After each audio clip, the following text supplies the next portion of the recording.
Governor, you mentioned that President Trump lost all 3 times. I believe that's an error, and that's a conspiracy theorist. I believe you spoke in error there, but No, he lost Minnesota all 3 times. okay.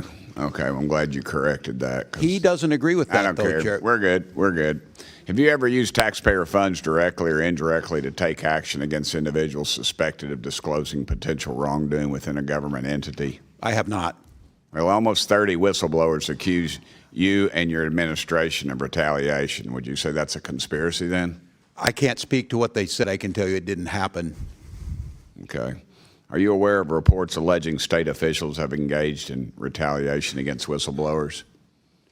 No, I'm not. Not specifically, no. You're not aware of that when 30 have come forward?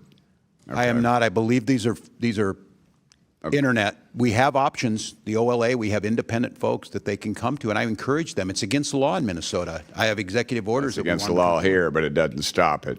What actions have you taken to protect whistleblowers in your state, sir? And has anyone faced consequences for retaliation? If so, who?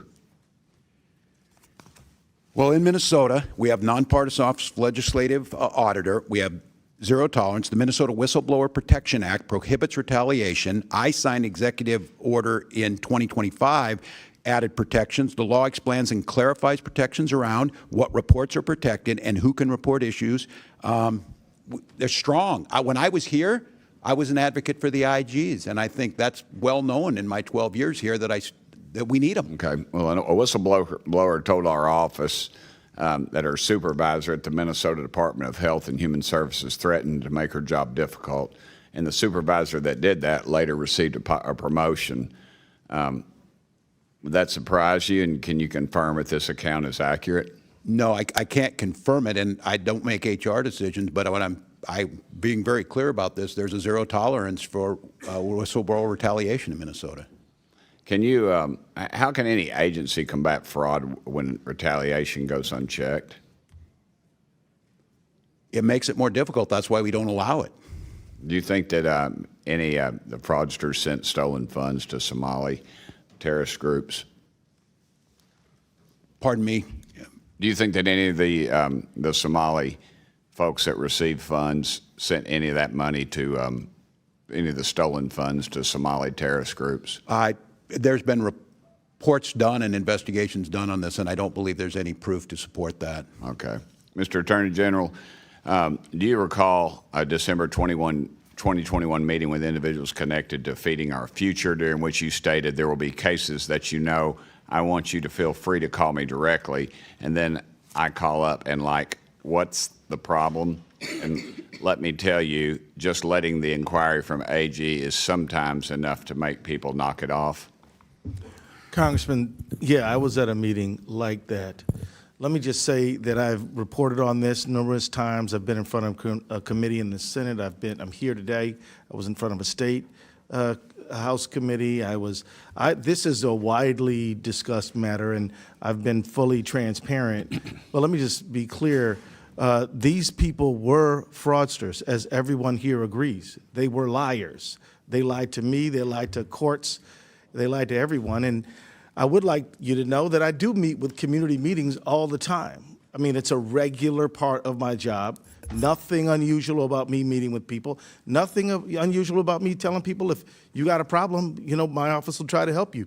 But these people were liars and fraudsters. Okay. The main thing is I'd like you to know is that we're down so many federal prosecutors that it has put our ability to hold these people accountable definitely at a loss. Yes, sir.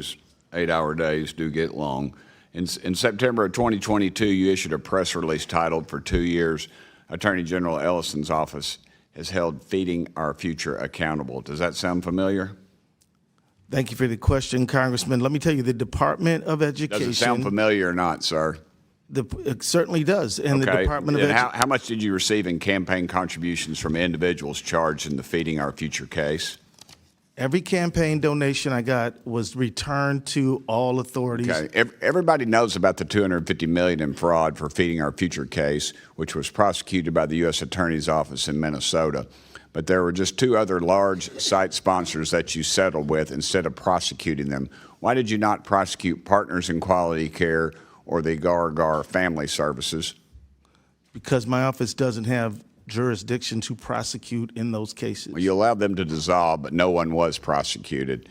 And PIQC They still is may accused, be, sir, Congress. PIQC is accused of $300 million in fraud as significant assets, yet no charges and no attempts to recover taxpayer money. I'll remind y'all, $19 billion. I was a state legislator, and I can remember when our state budget was $19 billion. This is money that's been stolen, and it will not be recovered, and you all are to blame, and every dadgum one of you all ought to step down.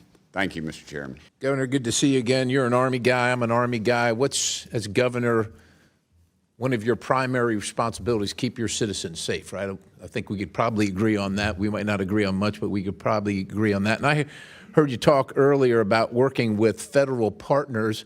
Now, there's a lot been discussed here about fraud of various kinds, but I want to talk about something that seems to me, quite honestly, a dereliction of duty, or certainly a huge lapse in judgment. And you were governor in October of 2023, right? I just want to make sure That's we're correct, on the same page here. And you signed the Minnesota Driver's Licenses for All Act. Is that correct? That's correct. That's correct, right? So now, look, I'm not going to hold you to knowing every single thing in these laws. There's a lot of paragraphs and wording and so on and so forth, but under your law that you signed, it prohibits the disclosure of information contained in the license or identification card applications for enforcing Title VIII of the United States Code. Just to make sure, are you familiar with what Title VIII deals with? I'm not specifically. Okay, so it deals with immigration, nationality, and aliens. Particularly, the law that you signed eliminates the requirement for Social Security numbers or proof of lawful presence.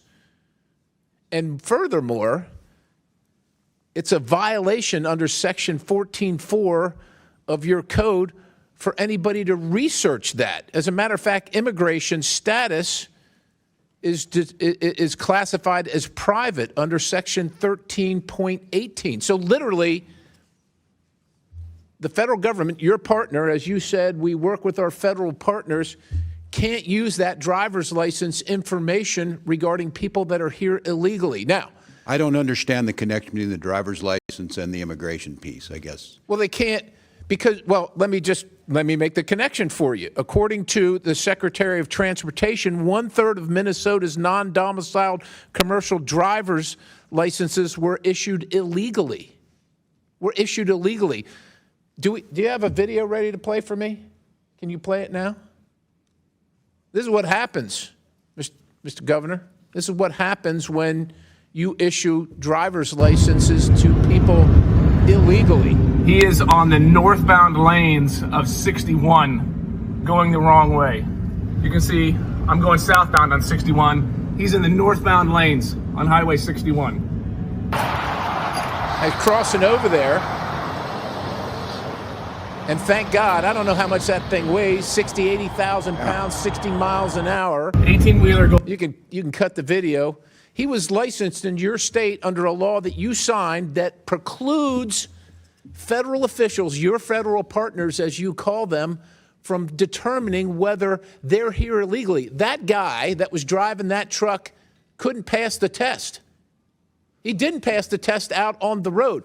There's another video, I'm not going to play it, but there's another video of a guy here illegally turning a truck like that around in the middle of a highway where people lost their lives because they were decapitated when they went underneath it. That's what happened. So my question for you is, this should be easy. Yep. What are you going to do to rectify the law that you signed that allows people here illegally to get a CDL? That tape was in Missouri, not in your state. Look, if you don't want to protect the people in your state, I guess that's your business and the business of your voters.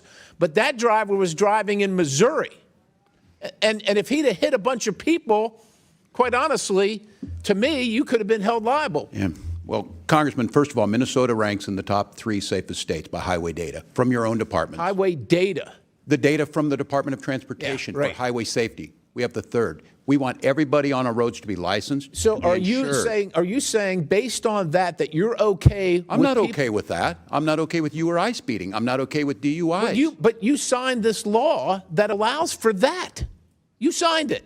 And you're going to do I can't nothing speak about to it? I can't speak to the specific on the CDL. What I can tell you is we believe I can. I referenced your law. It Everybody- says House of Representatives, State of Minnesota. And I know there's a lot don't of know the words specific here. case. I but just know our roads referenced are safer. exactly the sections that allow for this to happen and preclude federal enforcement regarding immigration and the illegality of people receiving CDLs under your state's driver provisions. safety and immigration are two separate things. Anybody, had that been a citizen or not, it's still tragic, it's wrong, we shouldn't do it. What I'm telling you is in Minnesota, we have the third safest roads in the country. So you're because of good. things we So you're do. good with this practice. I'm not You're good with that. Well, I'm what are you good what with? we do. Because that's what's happening under your law. Well, I can't speak to the specific on if it's an outlier. We give license to people who That then happens, eventually, people Governor, get I'm gonna DUIs yield. after we issue them That a license. happened last month.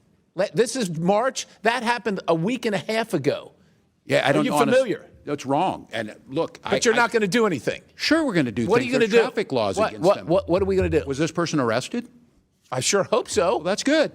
And but he was licensed in your state under your law that you signed about a year and a half ago. Every day we give licenses and people speed. So we ticket them and try and stop that. What I'm telling you is I don't understand the connection between He's here licensing. illegally. He can't read, and he got a license under I your can't speak to provisions, the and he's specifics. driving all across the country, imperiling everybody else. That's the connection. I can't speak Thank because you. the data Chair, I shows yield. Minnesota is one of the safest driving states in the country. I don't know what to tell you. And other states driving, apparently.